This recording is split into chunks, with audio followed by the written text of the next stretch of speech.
Dadagdagan ng Philippine National Police ang kanilang mga tauhan sa Sharif Aguac, Maguindanao del Sur.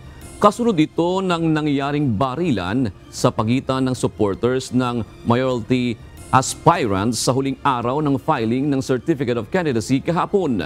Ayon kay PNP Public Information Office Chief Police Brigadier General Jean Fajardo, 6 ang naitalang biktima sa insidente. Isa sa mga ito ang binawian ng buhay habang isa naman ang kritikal ang kalagayan.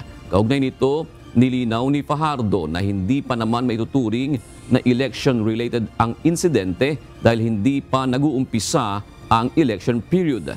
Gayunman, posible anyang irekomenda ang lugar upang mapabilang sa areas of concern.